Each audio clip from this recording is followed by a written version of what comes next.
buksan po natin ating mga Bible sa Proverbs chapter 22, verse 6. Mga naka-join sa Google Meet, bukas po kayo ng Bible. Yung mga narito naman, bukas din kayo. Huwag niyo akong titigan, baka matunaw po ako. Yan. Proverbs. Sabihin niyo kung nandiyan na po kayo. Proverbs 22, verse 6. Yung mga bata, wala kayong Bible? Yan, maraming Bible po dyan.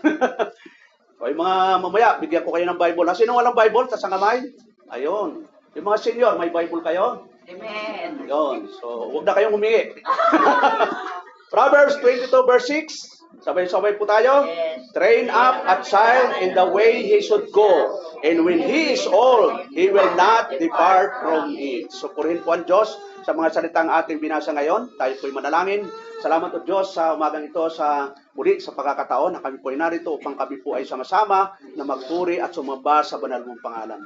Nawa po ay kayo pong gumabay sa bawat isa sa amin, lalo na po ang banal na Espiritu na magturo at magpaunawa sa bawat makikinig ngayong umaga. Ito man po ay nasa Google Meet o nasa face-to-face, o Lord. Salamat o Diyos at lahat po ito'y dinadalangin namin sa pangalan ni Jesus. Amen. Okay, so inom muna tayo. Okay po, so dahil nga sa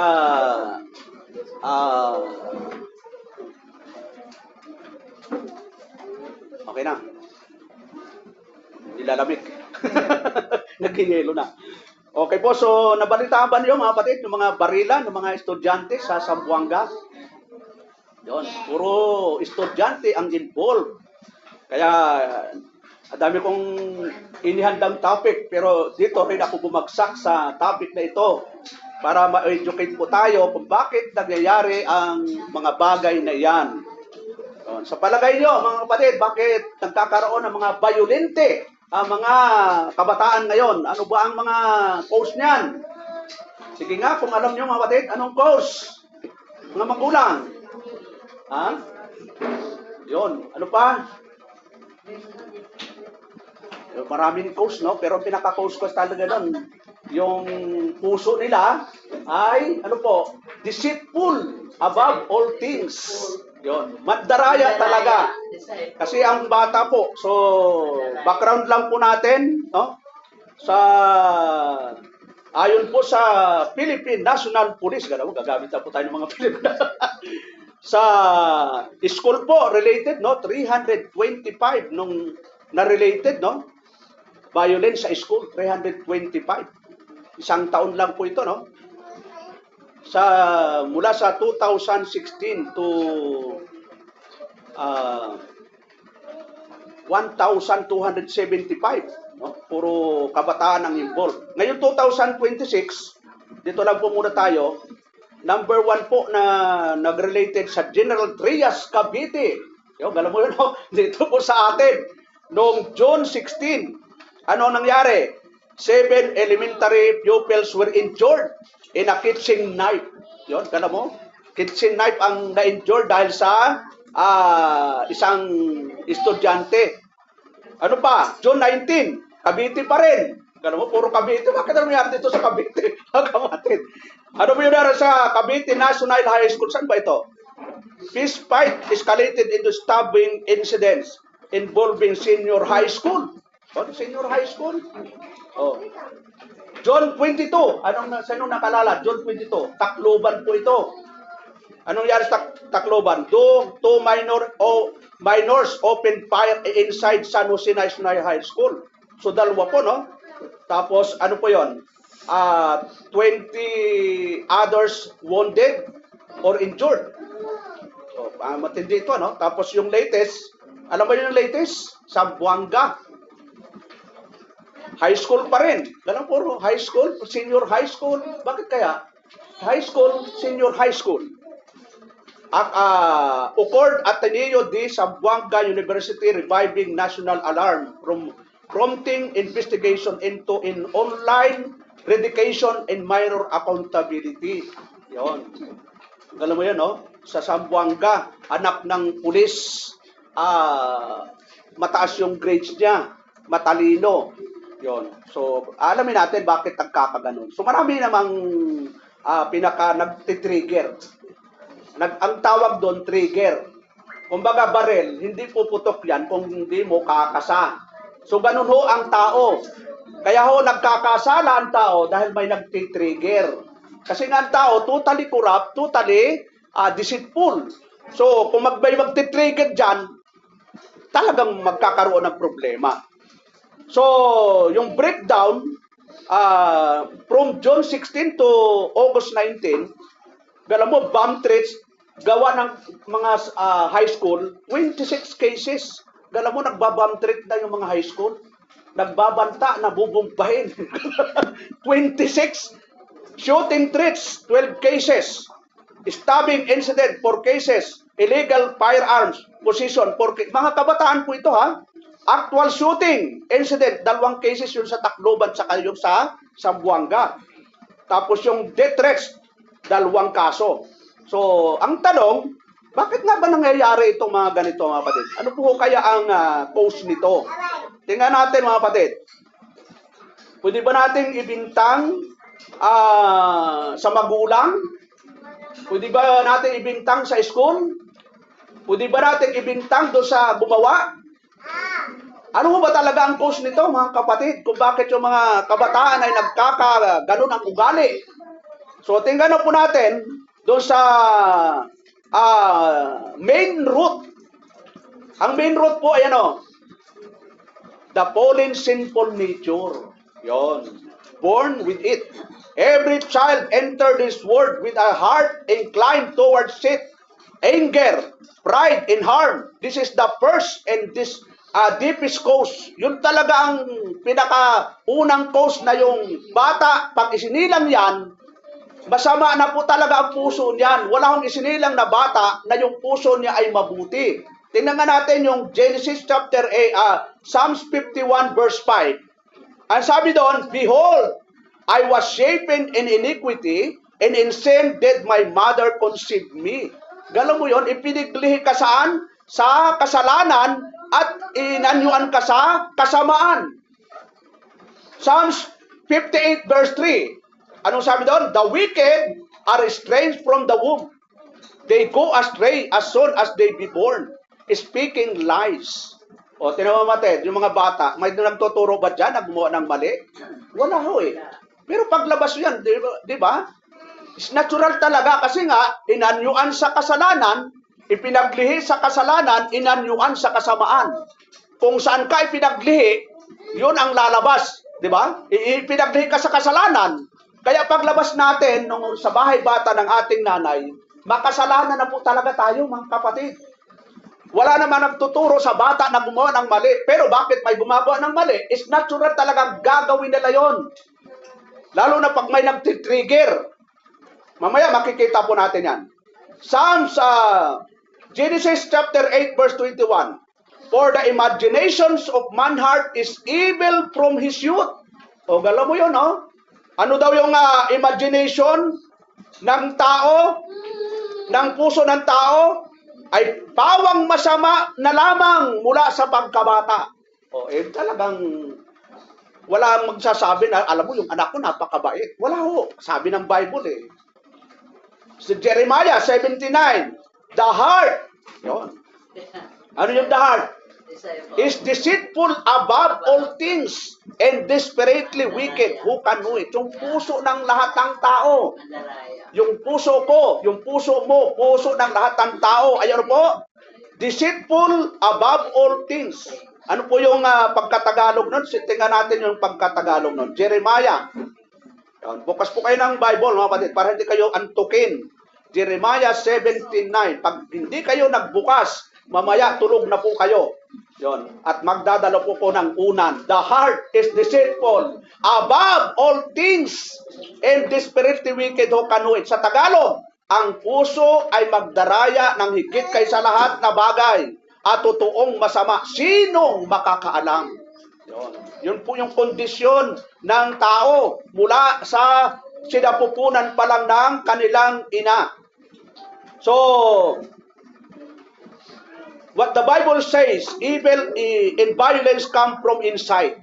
Yung violence na sisimula yan una sa puso. Tingnan natin, Matthew chapter 15, verse 19 to 20, for out of the heart proceed evil thoughts, murders, adulteries, fornication, thefts, false witness, blasphemies. There are the things which defile a man. Yon. So, nasa puso. Mark 7:21, sabi doon pa, for from within, out of the heart of men. Yon, inulit ng Panginoon sa Mark. Siyempre, isa lang, gospel ang tawag doon. Gospel presentation ng Panginoon. James chapter 1, verse 14 to 15, but every man is tempted when he is drawn away of his own lust and entitled then. When the lust had conceived, yon, ano yung conceived? Naglilihi. Yon, yung palang kasalanan, naglilihi, yung lust. It bringeth forth sin, and sin, when it is finished, bringeth forth death. Kapag ang kasalanan daw ay ipinanganak, ito ay nagbubunga ng kamatayan. Nagbumuga daw ng kamatayan. So, things that stir up or increase violence. Bakit nga ba natitrigger yung mga violente? Di ba? Makasalanan na po lahat tayo. Pero bakit natitrigger? Ito yung reason. Lack of biblical discipline and guidance. Yun. Diyan papasok mabaya yung mga obligasyon ng magulang. Saying violence at home or on media. Yun. May participation po ito. Lack of discipline. Pangalawa, yung mga napapanood ng mga violente sa internet. Nagtitrigger po yun. Kung ang napapanood ng ating mga anak ay puro patayan, barilan, saksakan, murahan, yun ang mangyayari. Lalo yung mga monoblock. Ano ba yung block na yun? Magbigay kayo mga block? Yun, Yun. Kung hindi nyo mabag-guess, monoblock, hollow block na lang. Di ba? So, hindi ho yun ang pinaka-main cause. Nagtitrigger lang po yun. Masama na nga yung puso, tapos, ang mapapanood po ay mga masasama, mag-trigger talaga yon. Kumbaga sa barel, hinawakan mo yung barel, hawak mo lang yon. Pero puputok yon pag kinasa mo yung barel. Mag-trigger po yon.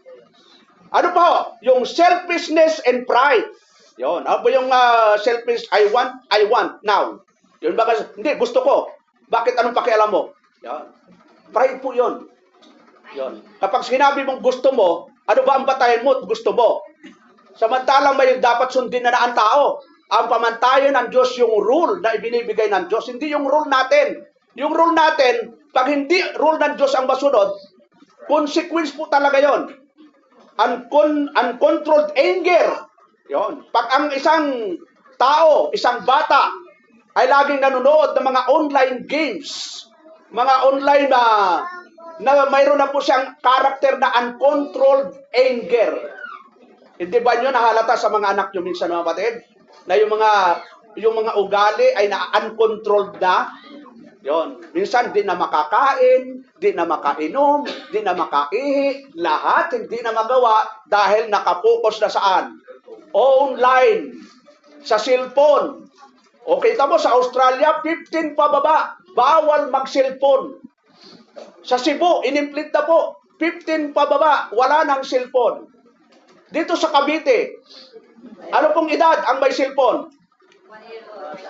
Nasa patiyan pa lang, sinasanay na mag-cellphone. Kaya paglabas, akin ang cellphone! Galang mo mga kapatid, no? Gaya natin ang Australia, kahit sa bahay lang. Maganda, huwag mo nang anuhin ang cellphone. Ha? Wala mo ng cellphone, pero pwedeng laptop. Laki na yung laptop, no? TV muna. Maganda panoorin niyo na lang TV, mga educational, yung do, re, mi, fa, sol, la, ti, do. Yun, di, matasanay na siya. Yung mga English, no? Di ba? So, yun lang, binabackground lang po natin. Ang talagang topic po natin ngayon, mga kapatid, ay yung pamagat ay, who is the first teacher of the children? Yun. Sino ba talaga ang unang guro? Kasi nag-aaway-away po sa online. 'Di ba? Dahil ka sa Zamboanga, sabi nung si Claire Castro, ito kasi mga teacher ay tinuturuan din maging yung mga estudyante. Kaya nagbatuhan sila, sino ba talaga ang unang dapat magturo sa mga anak? Yon, ano bang obligasyon ng magulang? Ano bang obligasyon ng mga teacher? Ano bang obligasyon ng mga pastor? Lahat po yan may obligasyon. Pero sino ang unang may obligasyon sa mga anak? Magulang po. Yon, tingnan po natin. Sabi po dito sa binasa natin sa Proverbs, train up a child in the way he should go. And when he is old, he will not depart from it. Turuan mo ang bata sa daan na dapat niyang lakaran. Ano daw ituturo sa mga bata? Daan niyang dapat lakaran. At pagkatumanda man siya, ay hindi niya hihiwalayan. Ay subukan mo, yung mga young people ngayon, turuan mo ng daan. Ang hirap ng turuan, mga kapatid. Ang pagtuturo, yung ganito. Yun. Paano naman? Ayaw magpakakuha yan, magandang turuan yan. Yan kay, yung mga maliliit. Ang gandang turuan yan. Pero yung mga ganito ko, hindi niyo ako matuturuan. May sarili na akong disposisyon. Kung ako turuan, mas matalino nga ako sa iyo eh. Yun. Kaya ang pagtuturo, yan, mga ganong bata. Pagkasilang ng bata, yung nanay, siya po yung unang may obligasyon, yung nanay. Hindi yung kapitbahay. Alam mo, bigay ko muna sa iyo. Ikaw nang bahala, ha? Huwag mo lang siya patayin. Bahala ka. Bugbugin mo para madisiplina. Gala mo yun. So, tinan po natin mga kapatid. God's appointment. Parents are the first teacher. Yon, magulang ang unang guro ng mga bata. Kasi pag silang yan, ay nasa iyong puder yan. Wala naman sa puder ng pastor yan. Wala naman sa puder ng teacher yan. Nasa puder ng magulang pagkalabas ng bata. Tapos nung naging masama, teacher ang sisisihin o pastor. Alam mo, pastor, nung pagdalo dyan, parang sumama ang ugali. Ang dami na mga nangyari dito na parang yung pagdalo dito naging naging rebelde. So, nung naimbestigahan ko, siya pala may kagagawa, kaya nag-rebelde yung anak. So, Deuteronomy chapter 6, verse 6 to 7. Yan, basa po tayo. Ang sabi po dito, and these words which I command this day shall be in thy heart, and thou shalt teach them diligently unto thy children, and shall talk of them when thou sittest in thy house, and when thou walkest by thy way, and when thou liest down, and when thou risest up. Yon, ano sa Tagalog? Tagalogin natin, ang ganda. At ang mga salitang ito na aking iniutos sa iyo sa araw na ito ay sa inyong puso. Ano pa? At iyong ituturo ng buong sikap sa iyong mga anak. Ano daw ituturo ng mga magulang ng buong sikap sa mga anak? Salita ng Diyos, mga kapatid. Yun, kung ano bang itinuturo niyo sa mga anak niyo? Ito sabi to, no? Buong sikap ang ituturo. Ano ituturo sa mga anak? At iyong sasalitain. Yun, sasalitain ng mga anak, yung mga salita ng Diyos. Ayan, magandang turuan yan. Sister Len, pagka umaga, magbasa ka ng Bible kaharap ng anak mo.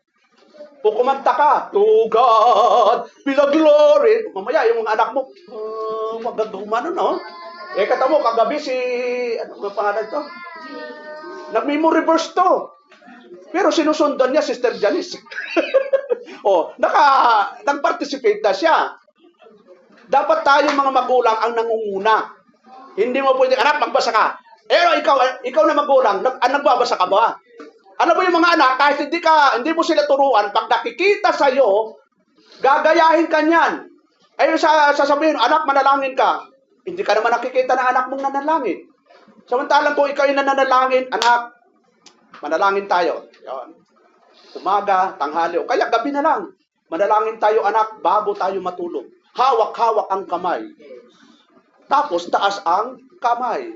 Ibit. Ayun. So, dapat ganun mga kapatid. Ang nagsisimula sa bahay po yan. Ano pa? Psalm 78.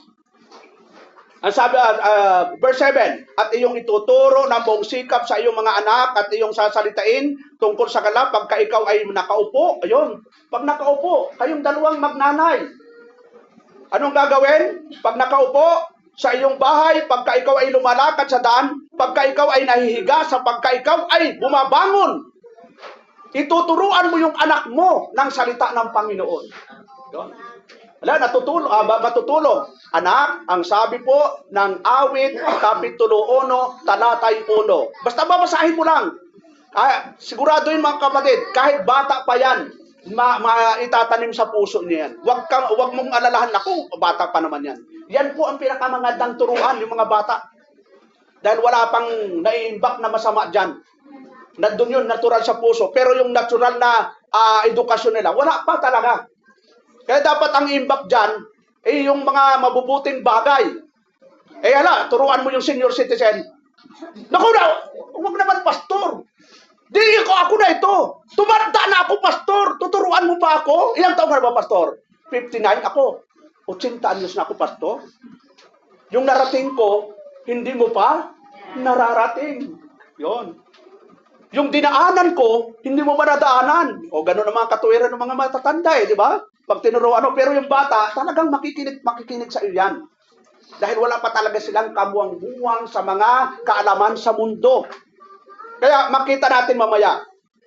Dito, Psalm 78, verse 5 and 8. Sabi doon, for he established a testimony in Jacob and appointed a law in Israel, which he commanded our fathers, that they should make them known to their children. Sapagkat siya'y nagtatag ng patutuo sa Jacob at nagtakda ng kautosan sa Israel na kanyang iniutos sa aming mga magulang na kanilang ipabatid sa kanilang mga anak. Ano yung ipababatid sa mga anak? Yung aral ng Diyos. Yun. Yung utos ng Diyos. Ano yung ipababatid sa mga anak, mga kapatid? Aral ng Diyos, mga kapatid. Verse 7, that they might set their hope, verse 6 muna, that the generation to come might know them, even the children which should be born, who should arise and declare them to their children, upang maalaman ng lahing darating sa makatbagay ng mga anak na ipanganganak, na siyang magsisibangon at magagsasaysay sa kanilang mga anak. Verse 7, that they may set their hope in God. Bakit tuturuan natin ang mga anak natin habang sila maliit? Para umasa sila sa Diyos. Hindi sila aasa sa mga material. Hindi sila aasa sa tao. Dapat pa lang nalalaman nila na ang tiwala ay sa Diyos. Hindi sa mga material na bagay dito sa mundo. Nasasabi ba niyo, mga kapatid, sa anak niyo, anak, huwag tayo magtiwala sa material. Kailangan natin ang material, pero mas magtiwala tayo sa Diyos. Dapat alam ng mga anak natin yun, mga kapatid. Sabi doon sa Genesis chapter 18 verse 19, for I know him, that he will command his children and his household after him, and they shall keep the way of the Lord to do justice and judgment, that the Lord may bring upon Abraham that which he had spoken of him. Sapagkat siya'y aking kinilala upang siya'y mag-utos sa kanyang mga anak. Sino mag-uutos sa mga anak, mga kapatid? Magulang. Hindi yung anak ang nag-uutos sa magulang. Nay. Yun, dapat ang magulang ang nag-uutos sa anak. Yun. Hindi natin pwedeng baliktarin ang mundo. Pero sabi nung iba, baliktad na ang mundo. Yung magulang naging anak, yung anak naging magulang. Hindi pwede. Sabi dito, sapagkat siya'y aking kinilala upang siya'y mag-utos sa kanyang mga anak at sa kanyang sambahayan pagkamatay niya, na maingatan nila ang daan ng Panginoon, na gumawa ng kabanalan. Ano daw ang iutos sa mga anak? Gumawa ng kabanalan, kahatulan, upang padatnin ng Panginoon kay Abraham ang kanyang ipinangako tungkol sa kanya. So yun ang obligasyon ng magulang. Okay, number 1, the mother. Pag-usapan natin yung mga nanay. Sino mga nanay na dito? Taas ang kamay. Nanay. Yon, mga nanay. Yung mga hindi pa nanay, pakinggan nyo para paglabas nung anak nyo, magiging nanay na rin kayo. Pero pakinggan po nyo ito. O mga tatay, mamaya, kala nyo, ligtas kayo ha. Mga nanay, makinig. She is with the child from earliest day. Sino ang kasama ng bata pagkasilang? Nanay o tatay? Nanay. Pagkalabas, sino ang kasama? Nanay o tatay? Nanay. Puro nanay, di ba? Sinong nagpalaki? Sinong nag-aruga? Sinong kumuha ng sweldo ng anak? Tatay. Sino naman? Sa 2 Timothy 1:5, tingnan po natin.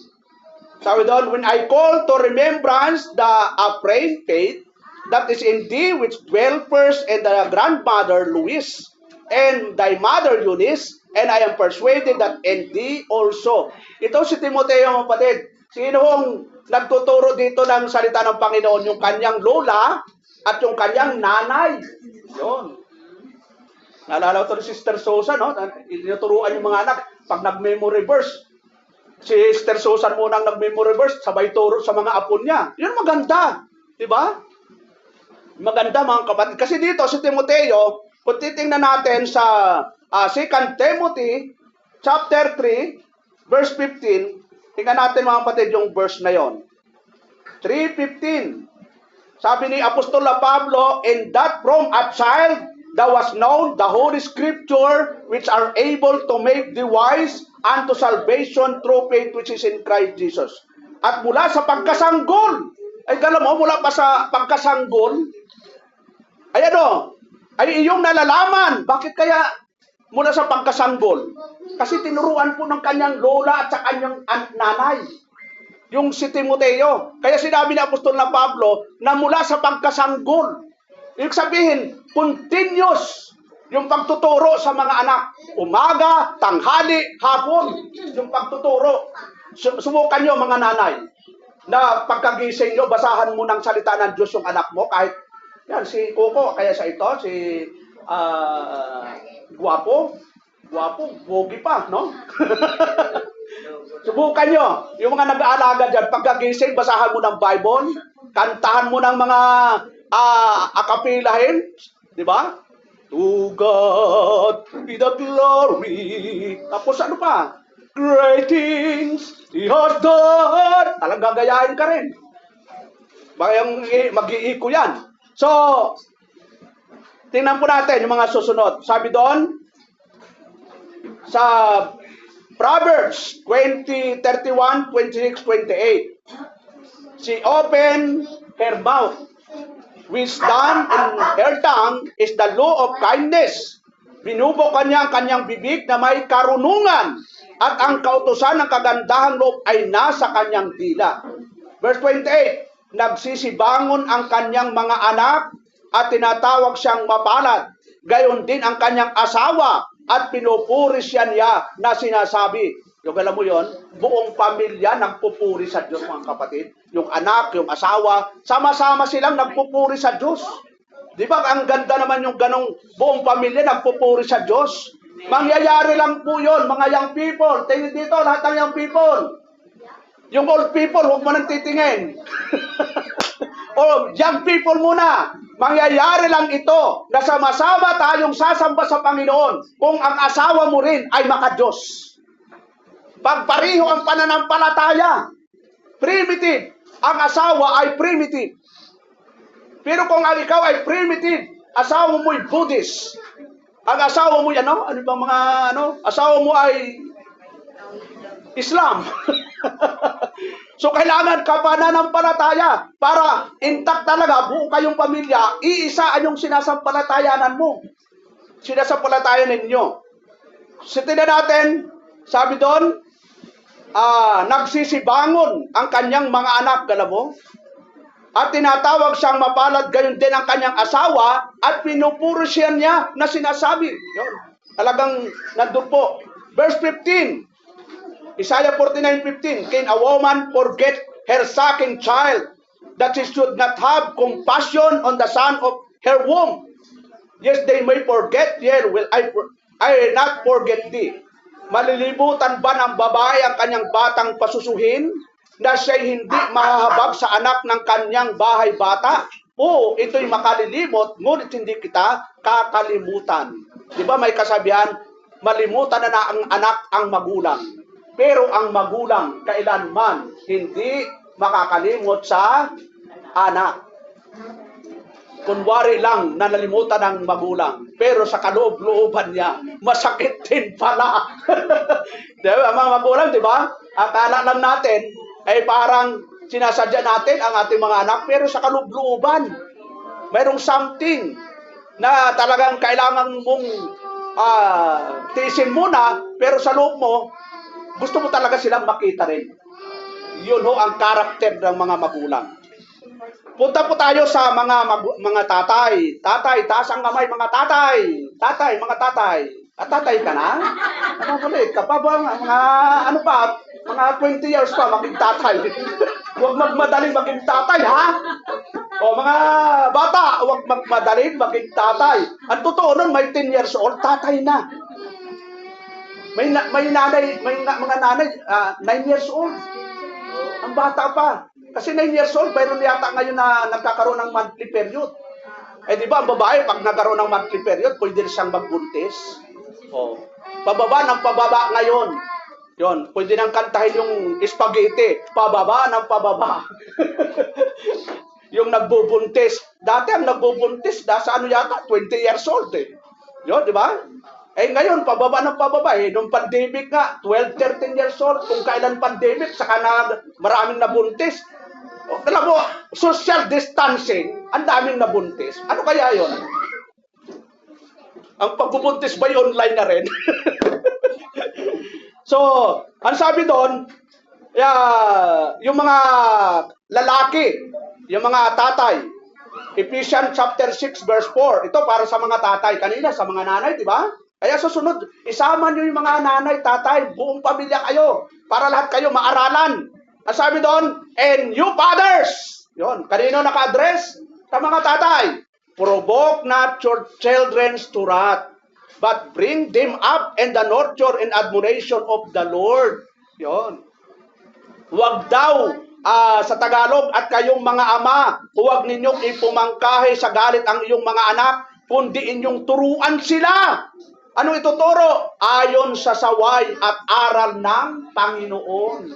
Sino may obligasyon magturo sa mga anak ng aral ng Panginoon? Mga tatay.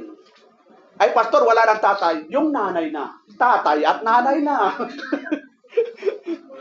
O, wala tayong magawa. Kasi kung wala ka ng asawa, ay alam namang maghanap ka ng ibang tatay nun. Ikaw na talaga ang magtuturo. Sabi doon sa Colossians 3:21, fathers, yan, provoke not your children to anger, lest they be discouraged. Kita mga kapatid, kapag yung anak ay na-discourage, nagalit, di ba? Isa rin pong naging trigger doon sa bata sa Zamboanga. Kasi nga, parang naano yung teacher, parang sabi doon sa estudyante, bakit bumaba yung grades mo? Dati naman ang taas. Eh di ba, kaya kumuha ng baril, dalawa pa, ang target talaga yung teacher eh. Teacher talaga ang target.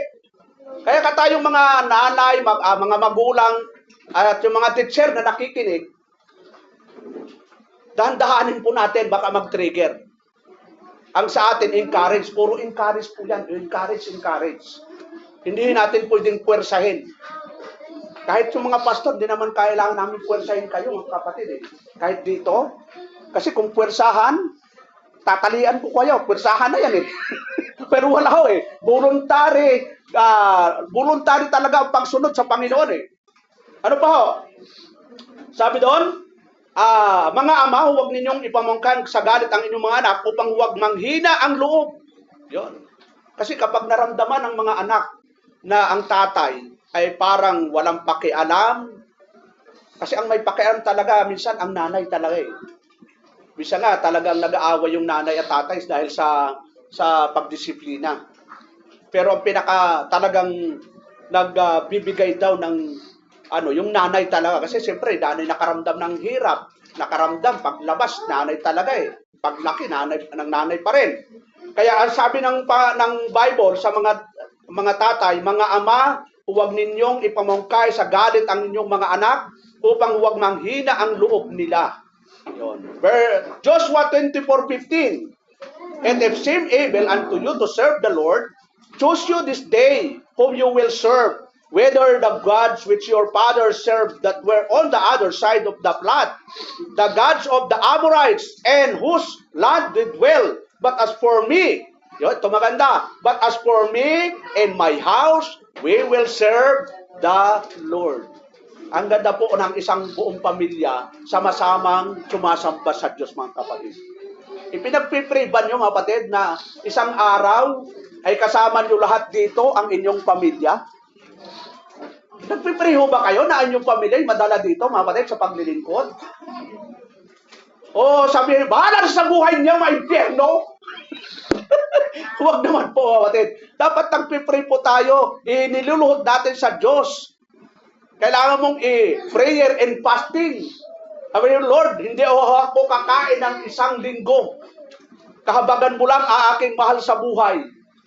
Ang tanong, mamamatay ho ba tayo pag hindi kumain ng isang linggo? Taas ang kamay. Yun. Eh, bakit hindi kayo? Bakit,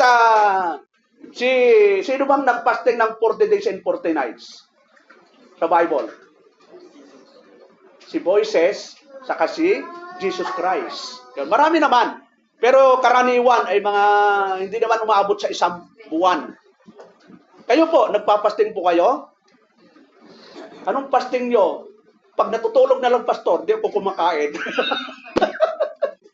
Pero pag bago matulog, anong tawag doon? Pag bago matulog ay kumakain? Midnight snack. Gano'n mo yun, no? Merong sabi doon isang namasukan katulog. Hindi siya nakakain ng hapunan. Gumising siya ng ating gabi. Gumising din yung amo. Sabi nung katulong, hindi siya nagparamdam, basta ginagamit lang niya yung konting flashlight. Gising. Bakit na kaya bumubukas yung rep? Ating gabi. Kaya huwag kayong kumain na kayo ng maaga, mga kapatid, para di kayo gutumin na ating gabi. Kaya mahuli kayo ng abon nyo. So, dito po pinapakita ng Bible, mga kapatid, na maganda magsama-sama ang buong pamilya sa paglilingkod sa Diyos. Yung pagtuturo sa mga bata ay hindi puro iligtas sila eternally para i-guide sila sa tama. Kasi ang sabi nga, napag-aralan natin, ang puso ng tao ay sadyang magdaraya, tapos iti-trigger pa. Yon, sa school. Yon, sinong mga estudyante dito? Taas ang kamay, mga kapatid. Mga estudyante. Yon. Anong itinuturo nyo sa school? Math, science, history, yon. May nagturo ba sa inyo, mga kapatid, sa school na mahalin ang Diyos ng buong puso, ng buong kaluluwa, ng buong pag-iisip? Mayroon ba? Maganda po sa Japan, mga kapatid, no? Sa Japan, ang inuhubog muna doon ay pag-uugali. Wala munang academic. Kasi, pag ang isang bata magaling sa academic, pero bagsak sa karakter, kaya minsan, punta kayo sa Makati. Di ba? Napaka-professional ang mga tao dyan. Talaga nakakurbata. Good morning, sir. Good morning, sir. Pero pag lasing na, yung kurbata, naka-ano na sa... wala nang magandang ugali. Ang karakter talaga pinaka-dabies, mga kapatid. At yung karakter ay nahuhubog po yan. Lalo na sa mga magulang na Kristiyano. Tayo po ang may autoridad na magturo ng katotohanan. Why parents are first? The reason from God's Word. Ano po yung bakit sa magulang ibinigay ang unang pagtuturo sa mga anak? Babalik lang tayo sa ating text. Sabi doon, Proverbs 22 verse 6, train up a child in the way he should go. And when he is old, he will not depart from it. Turuan mo ang bata sa daan na dapat niyang lakaran. At pagka tumanda man siya, ay hindi niya hihiwalayan. At tanong mga kapatid, yung mga magulang, tingin kayo po dito. Huwag kayong tumingin sa kapitbahay nyo. Yung mga anak nyo ngayon, kasama nyo ngayon. Darating ang panahon. Si Amiel nga, dati kasama namin, araw-araw. Alam mo, nakakasama namin si Amiel ngayon, Sabado, Linggo lang. Mamaya aalis na naman siya. Dati araw-araw nakakasama namin yan. Hindi ko alam kung pagdating ng panahon, 1 year, hindi na namin makakasama yan. Baka puro text na lang. Hindi natin alam ang magiging sitwasyon nila. Hindi forever ay makakasama natin ang mga anak natin. Ay may tinawagan nga ako kanina, si Brother Jeremy. Ay, nandyan yata si Brother Jeremy. Sabi ni Amiel, mabuti si Brother Jeremy, hindi nakakalimot mag-join sa Google Meet, kahit nasa Mindanao. Sabi ko sa kanya, dapat ganun. Kahit wala ka dito, huwag kang makakalimot sa Panginoon. Kahit nasa New Zealand ka, kasi gusto niya New Zealand yata, New Zealand ka ba, Amiel? O Zealand lang, o land lang. Kahit anong land, o Bicol land, Australia land, kahit ano, kahit na naman anong plano mo, basta si Lord naman ang nasusunod dyan. Importante, saan man tayo dako na mundo, huwag natin kakalimutan ang gawain ng Panginoon. At dami na kang member dito, mapatid. Wala na, nakalimut na talaga. Wala ditong makalimot. Nawa, pagdating ng panahon, 1 year, 2 year, 3 year, walang mawawala po dito. Nasisiguro ba nyo sa inyong sarili, mga kapatid, na nandito pa kayo after ilang taon? Ang sagot, anong sagot? Sa biyaya at tulong ng Diyos. Kasi kung sa sarili lang, hindi talaga natin magagawa yon. So maging faithful lang tayo, mga kapatid, saan man tayo idako.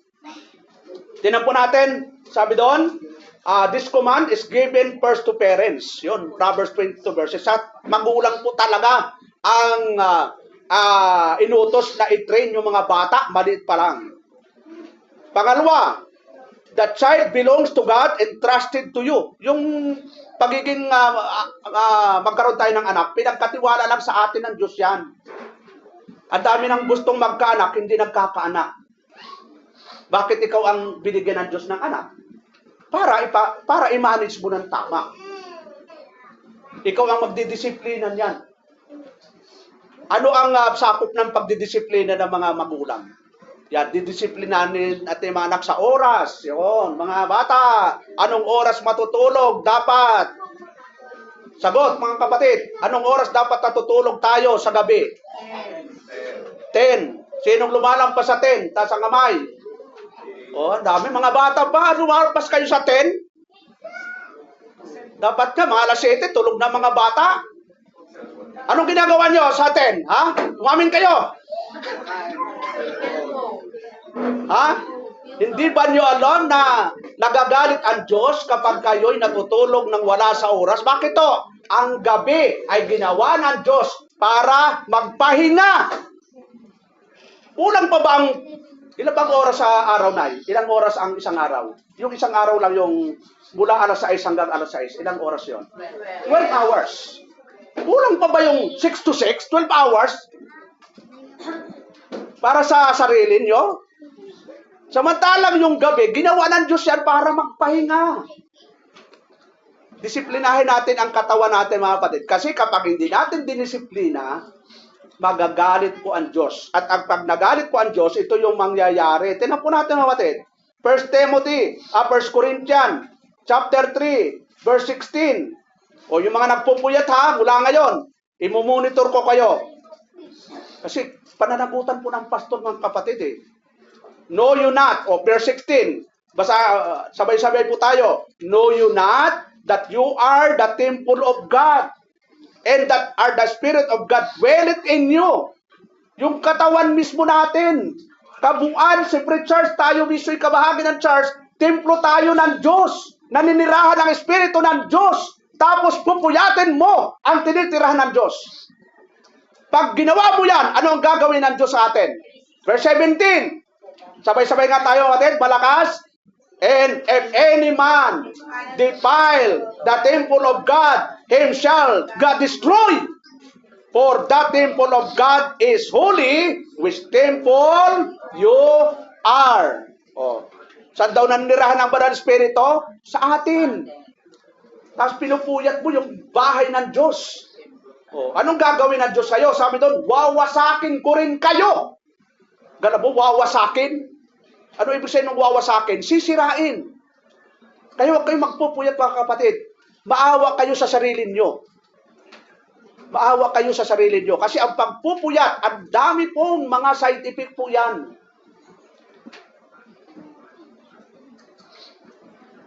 Ba't tumahimik?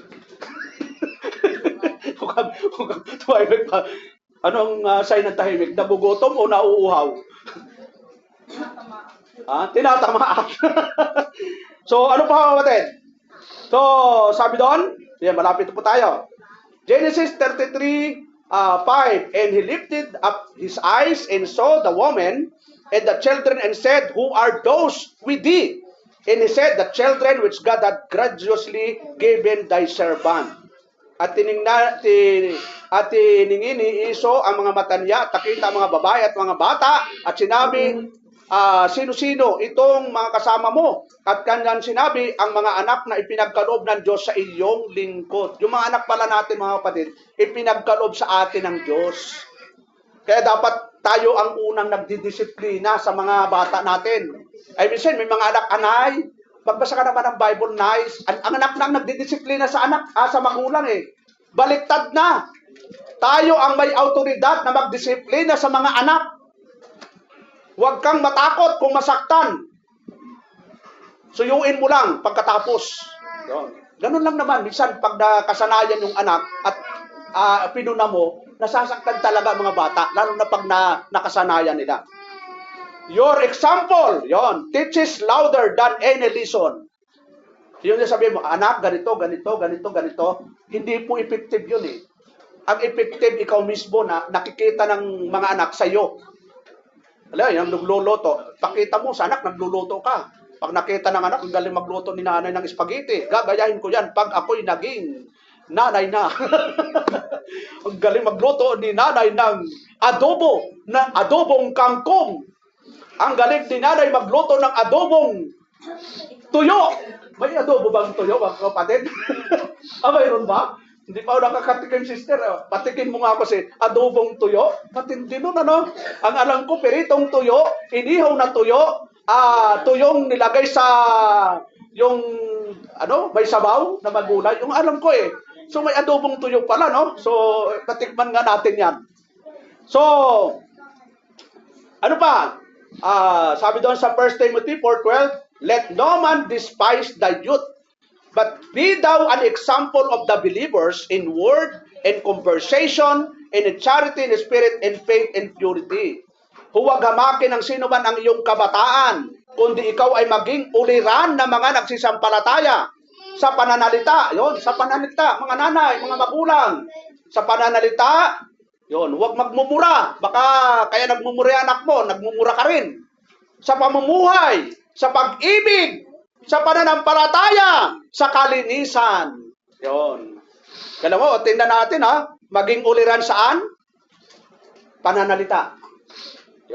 Pamumuhay, pag-ibig, pananampalataya, sa kalinisan, buo na yun eh. Kaya ang mga magulang dapat isang package. Kaya iingatan natin, baka nagiging masamang ehemplo na po tayo sa ating mga anak. At yun ang nagtitrigger kung bakit nagkakaganon minsan. Isa pang dahilan, mga kapatid, yung disiplina sa pagkain. Ano ba yung kinakain ng mga kapatid? Healthy or unhealthy? Ano ba yung healthy pagkain? Tingnan natin kung anong healthy pagkain. Genesis chapter 1. Back to natural tayo. Chapter 1, verse 29. Sabi doon, and God said, behold, I have given you every herb bearing seed, which is upon the face of all the earth, and every tree, and the which is the fruit of a tree, yielding seed to you, it shall be for meat. Ano daw ang pinakapagkain ng tao during the time?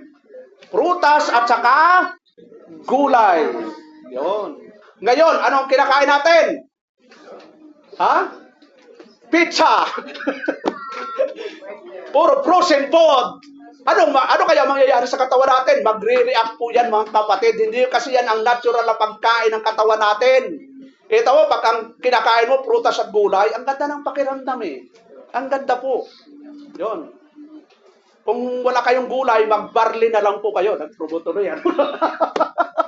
pag inom niyo isang sachet, pa nagprutas kayo, naggulay kayo, ang dami ho. Kala mo 68, no? 68 proteins. Eh ako, mayroon pa pala akong naitago dyan, 2 box, naghalong pa ako. Mayroon pa pala akong 2 box dito. So, mamaya, babanatan ko yon. So, ang ganda po, 68 nutrients, hindi mo na kailangan magsaging, maggulay, magprutas, nandun na po lahat. Mamaya, mag-usap po tayo. Yun sabi. Di ba, prutas at gulay, pwede ka na magbagtanin. Yun. Kung magkakarne po kayo, dapat may kasamang gulay. Yun. Hindi purong karne. Kasi ang karne, 3 to 4 days na dadigest po yan. Ang gulay, prutas, 24 hours na dadigest na po yan. Saan po kayo? Doon sa 3 to 4 days o in 24 hours na dadigest na? Kaya marami kayong may sakit cancer. Yung hindi makadumi? Colon cancer. Kasi nga sa mga kinakain, mga frozen foods. Yung mga soft drinks. Yun. Yung soft drinks, po yan? Napaka-acid. Acidic po yan. Ang katumbas ng isang buting soft drinks ay ilang asukal ba yun, sis? Napakataas ang sugar niyan. Kaya maraming Pilipino po ang may diabetic. Yun. Kasi mahilig sa soft drinks. Mag-ano na lang po kayo, maglaga ng dahon ng mangga, dahon ng kabote, dahon ng malunggay, at sigurado yon lagyan na lang nyo ng gatas. Yun, di healthy pa. Yun.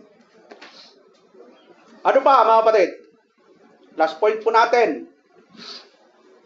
Ang makakatulong, yung secondary na makakatulong sa mga anak, bukod sa magulang, yung mga guro, yon, at mga pastor. Yun ang unang, yung mga secondary na makakatulong para ma-build up ang disiplina ng mga anak.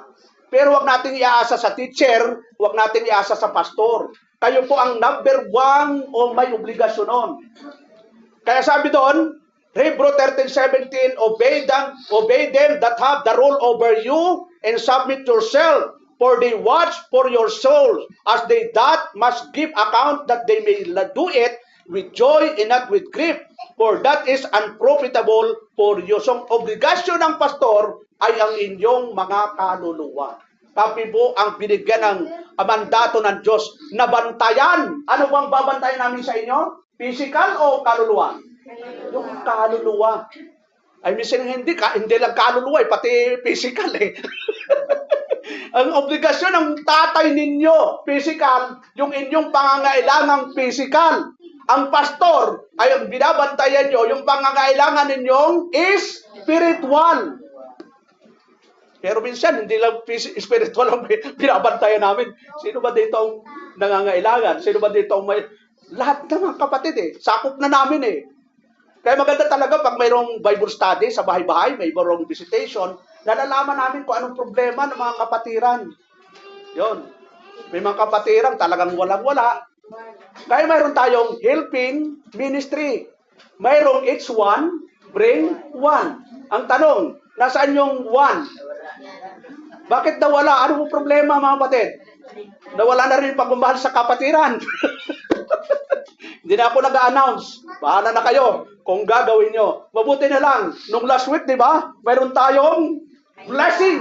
Grabe talagang blessing nung last week. No? Ang simbahan nakatanggap ng 2 kabang bigas. Bagong rice cooker na malaki. At ang dami pa. At yung mga narito nung last week ay nakakuha ng 5 kilos na bigas at grocery. Kala mo yun, no? Ba't wala kayo nung linggo? Yun. Yung mga wala dito, huwag kayong mag-a-absent para yung blessing ay palaging intact. Yun. Malay mo, bukas mayroon, ano?